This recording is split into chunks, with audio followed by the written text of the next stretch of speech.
Assalamualaikum warahmatullahi wabarakatuh. Perkenalkan, nama saya Arinta Hermawati Berlian dengan NPM 2516051107 dari Rek B dengan dosen pengampu Bapak Muhammad Iqbal Harori, SAB MSI. Jelaskan pentingnya ilmu ekonomi. Ilmu ekonomi penting karena membantu manusia memahami cara memenuhi kebutuhan yang tidak terbatas dengan sumber daya yang terbatas. Melalui ilmu ekonomi, seseorang dapat mengambil keputusan yang tepat dalam mengelola keuangan, menentukan prioritas kebutuhan, serta memahami kegiatan produksi, konsumsi, dan distribusi. Selain itu, ilmu ekonomi juga berperan dalam perencanaan usaha dan perumusan kebijakan negara guna meningkatkan kesejahteraan masyarakat. Jelaskan apa itu ekonomi dan bisnis. Ekonomi adalah ilmu yang mempelajari perilaku manusia dalam memenuhi kebutuhan yang tidak terbatas dengan sumber daya yang terbatas melalui kegiatan produksi, distribusi, dan konsumsi. Dan bisnis adalah kegiatan yang dilakukan oleh individu atau organisasi untuk menghasilkan dan menjual barang atau jasa dengan tujuan memperoleh keuntungan serta memenuhi kebutuhan masyarakat melalui pengelolaan sumber daya secara efektif dan efisien.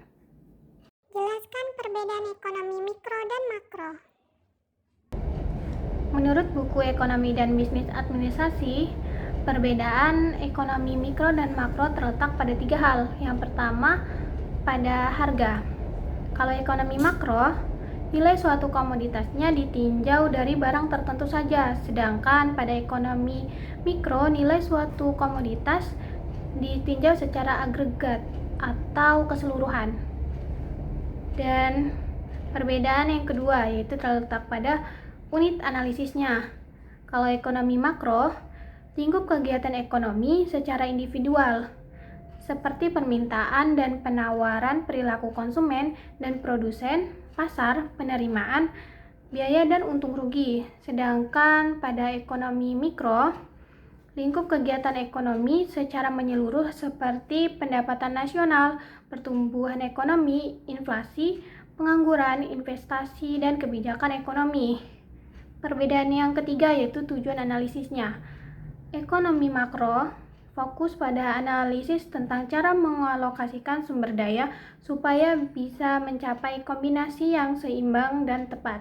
Sedangkan pada ekonomi mikro, fokus pada analisis tentang pengaruh kegiatan ekonomi terhadap perekonomian secara keseluruhan.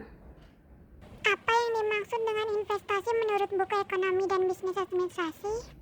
Investasi adalah kegiatan menanamkan atau menempatkan sejumlah dana dan sumber daya pada saat ini untuk membiayai aset atau kegiatan produktif dengan harapan memperoleh keuntungan atau pendapatan di masa yang akan datang.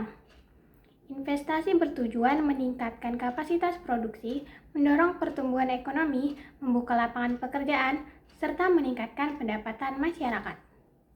Apa yang Anda ketahui mengenai ekonomi hijau? Ekonomi hijau merupakan ekonomi yang selain bertujuan meningkatkan kesejahteraan masyarakat, juga memperhatikan keberlanjutan lingkungan dan keadilan sosial.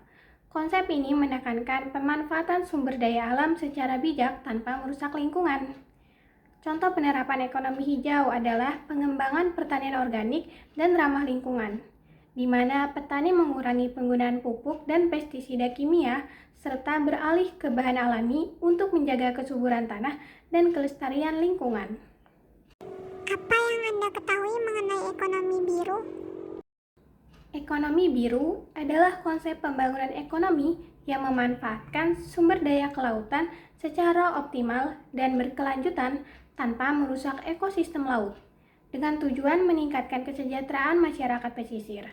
Contoh penerapannya adalah pengembangan desa wisata bahari dan perikanan berkelanjutan di wilayah pesisir Indonesia, seperti budidaya ikan dan rumput laut ramah lingkungan, serta pengembangan wisata laut dan ekowisata mangrove.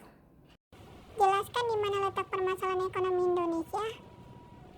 Permasalahan ekonomi Indonesia yang menyebabkan daya saingnya masih lambat dibandingkan dengan negara maju antara lain kualitas SDM yang belum merata, produktivitas tenaga kerja yang rendah, infrastruktur dan efisiensi birokrasi yang masih lemah, serta ketergantungan pada ekspor komoditas yang bernilai tambah rendah.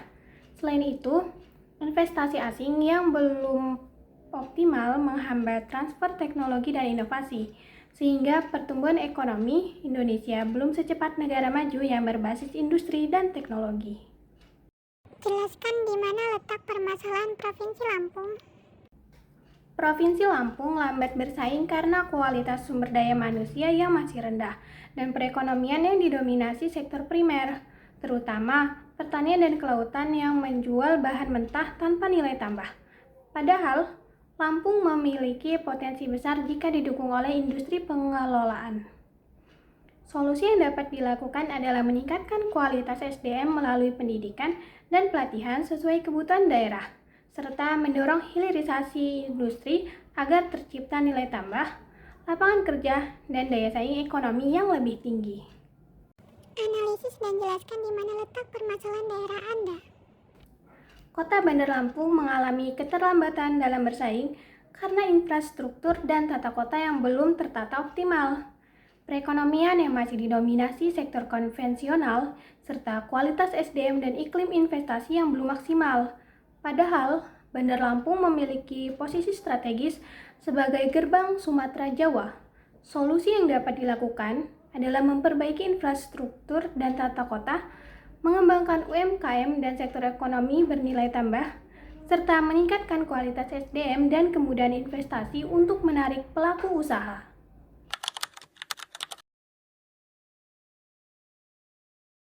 Pada pertemuan pertama, pada tanggal 3 November 2025, di kelas membahas kembali konsep-konsep dasar ekonomi dan bisnis, seperti pengertian ilmu ekonomi, masalah ekonomi, serta peran ekonomi dalam pengambilan keputusan. Dari materi ini, saya memahami bahwa teori ekonomi menjadi dasar dalam mengelola sumber daya yang terbatas secara efisien.